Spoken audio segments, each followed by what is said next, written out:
teman-teman, Assalamualaikum warahmatullahi wabarakatuh. Teman-teman, apa kabarnya hari ini?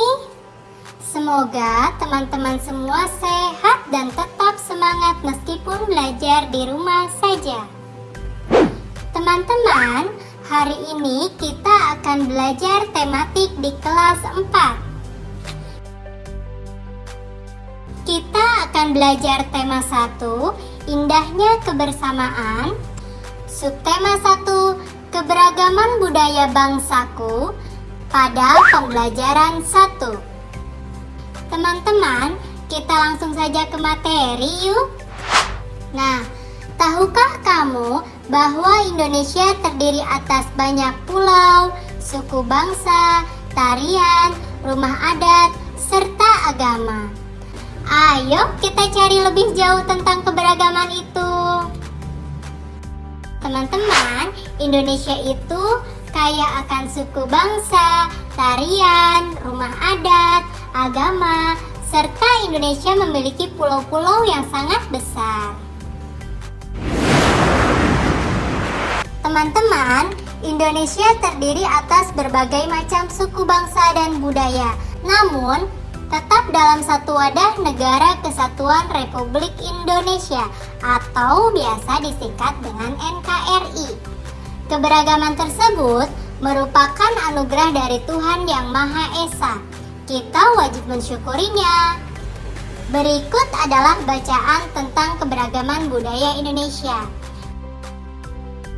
Pawai budaya. Pawai budaya sangat menarik bagi warga kampung Babakan. Pawai ini selalu menampilkan keragaman budaya Indonesia. Udin dan teman-teman tidak pernah bosan menanti rombongan pawai lewat. Tahun ini, mereka datang ke alun-alun untuk melihat pawai tersebut. Kakek Udin pun terlihat sabar menanti. Terdengar suara gendang yang menandakan rombongan pawai semakin dekat. Di barisan pawai terdepan terlihat rombongan dari Maluku. Rombongan laki-laki mengenakan kemeja putih, jas merah, dan topi tinggi dengan hiasan keemasan. Rombongan perempuan mengenakan baju celek. Baju ini terdiri dari atasan putih berlengan panjang serta rok lebar merah. Langkah mereka diiringi oleh suara tifa, alat musik dari Maluku.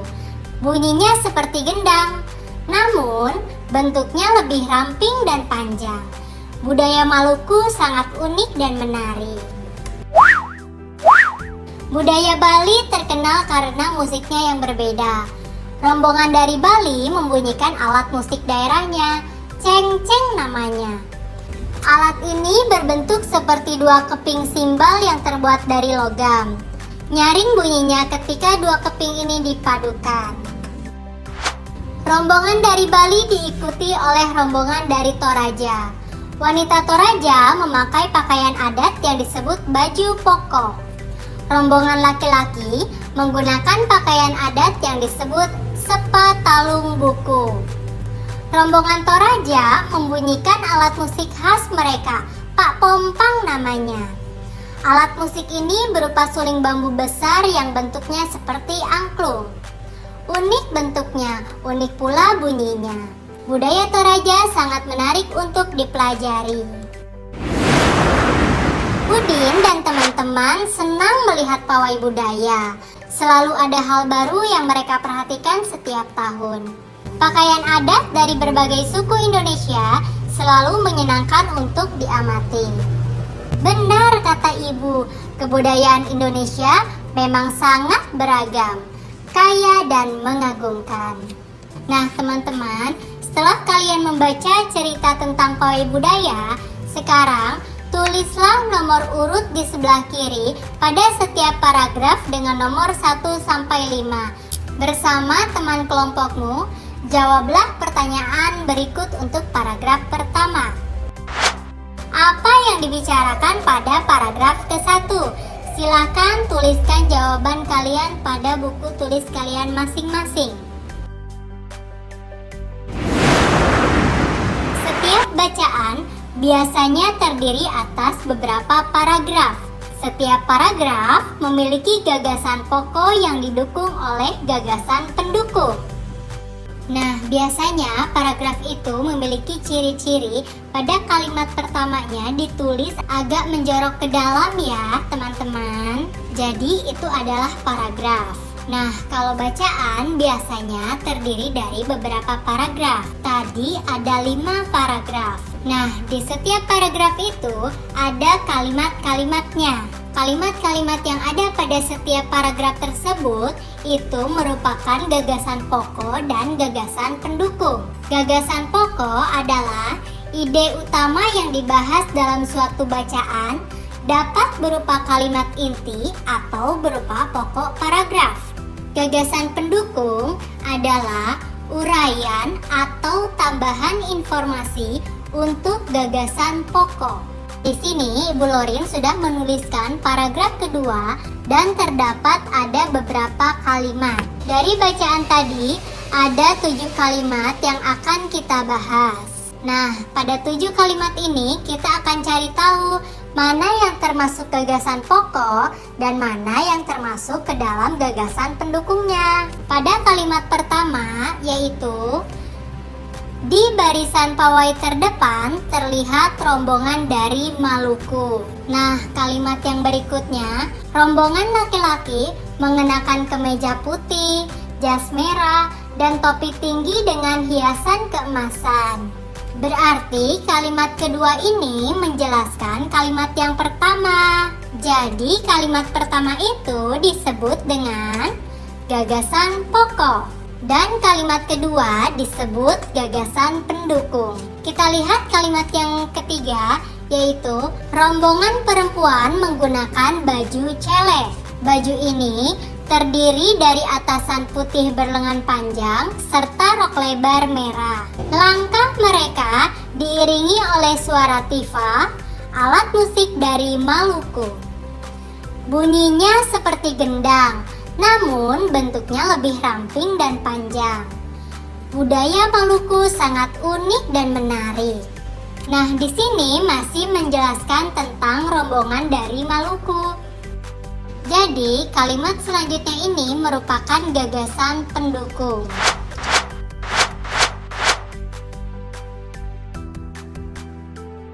Teman-teman silahkan temukan gagasan pokok dan gagasan pendukung untuk paragraf 3, 4, dan 5. Setelah itu jawabannya silahkan tulis di buku kalian masing-masing. Indonesia adalah negara yang sangat beragam budaya, agama, dan bahasa daerahnya. Sebagai warga negara yang baik, kita wajib menghargai keberagaman tersebut. Lihat ya, Indonesia ini memiliki beribu-ribu pulau, tapi khusus provinsinya, Indonesia memiliki 34 provinsi. Dari 34 provinsi ini memiliki ciri khas yang berbeda-beda, mulai dari rumah adatnya, senjata tradisionalnya, tariannya, pakaian adatnya, atau bahkan dari makanannya pun memiliki ciri khas yang berbeda. Nah, ini adalah contoh keberagaman yang ada di negara Indonesia. Mulai dari Provinsi Nangro Aceh Darussalam, Sumatera Utara, Sumatera Barat, Riau, Kepulauan Riau, Jambi. Nah, setiap provinsi ini memiliki keunikan dan ciri yang berbeda-beda. Mereka memiliki kebudayaan masing-masing. Mari kita lihat dari ke-34 provinsi ini, mereka memiliki kebudayaan yang seperti apa.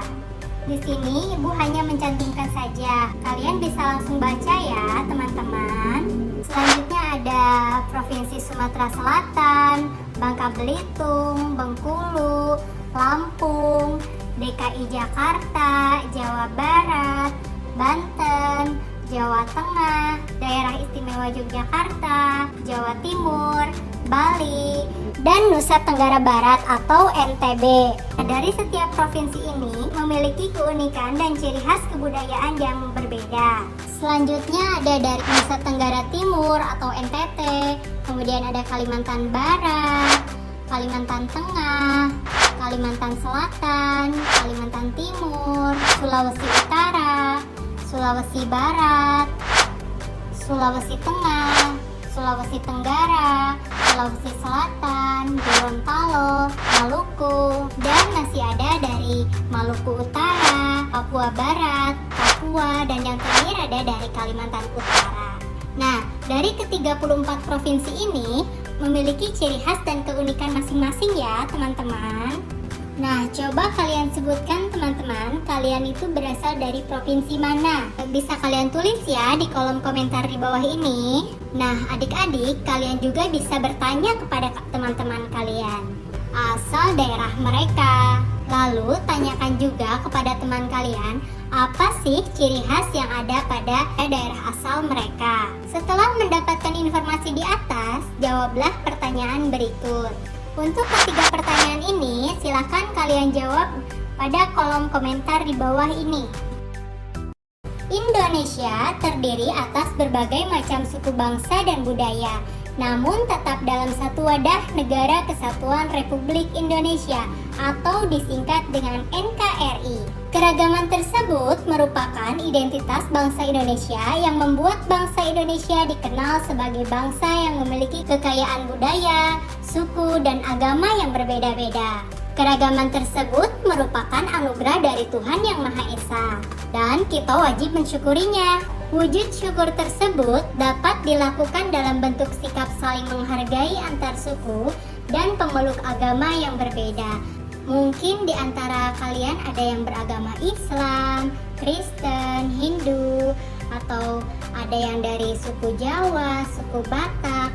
Meskipun kalian berbeda, kalian harus tetap saling menghargai satu sama lain. Sekarang, tuliskan pada kolom berikut apa yang telah kalian lakukan untuk menghargai perbedaan yang ada. Di sini ada salah satu contoh sikap menghargai keberagaman.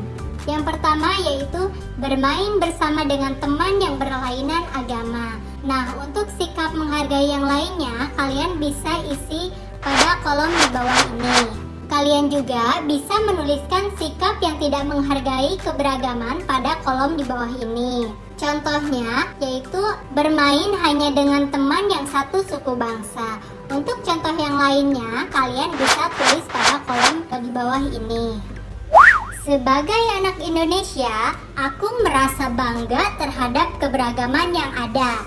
Menghargai perbedaan merupakan wujud dari semangat persatuan dan kesatuan. Nah, ini ada contoh alat musik dari berbagai macam daerah. Nah, di sini terdapat gambar contoh alat musik yang dimiliki oleh berbagai suku yang ada di Indonesia. Selain kaya akan budaya, tarian, dan makanan khas daerah, Indonesia juga kaya akan jenis alat musik.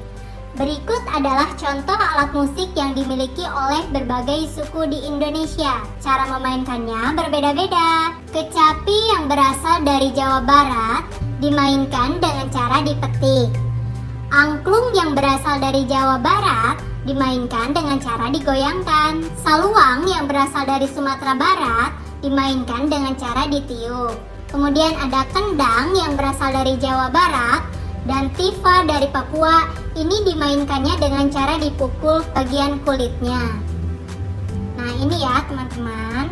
Nah, sekarang tulislah nama alat musik tradisional yang lain yang kalian ketahui. Kemudian jelaskan asal alat musik itu. Kemudian jelaskan cara memainkannya serta cara terjadinya bunyi pada alat musik tersebut. Di sini ada contoh alat musik suling. Ini suling berasal dari daerah Jawa Barat dan cara memainkan serta cara menghasilkan bunyinya yaitu alat musik tersebut atau suling dimainkan dengan cara ditiup sehingga menimbulkan getaran udara dalam suling. Getaran tersebut menghasilkan bunyi. Nah, untuk contoh alat musik yang lainnya, kalian bisa tulis pada kolom yang sudah tersedia. Tuhan Yang Maha Esa menganugerahkan kita indera pendengar. Melalui indera ini, kita dapat mendengar dan menikmati hasil karya seni budaya yang beragam. Ayo kita cari lebih lanjut tentang hal tersebut. Nah, segala macam bentuk bunyi berasal dari benda yang bergetar. Getaran dari suatu benda akan mengakibatkan udara di sekitarnya bergetar. Getaran tersebut menimbulkan gelombang bunyi di udara. Benda-benda yang bergetar dan menghasilkan bunyi disebut sumber bunyi. Nah, jadi kesimpulannya, bunyi dapat merambat teman-teman, baik melalui benda padat, cair, atau gas. Akan tetapi, bunyi tidak dapat merambat pada ruang hampa.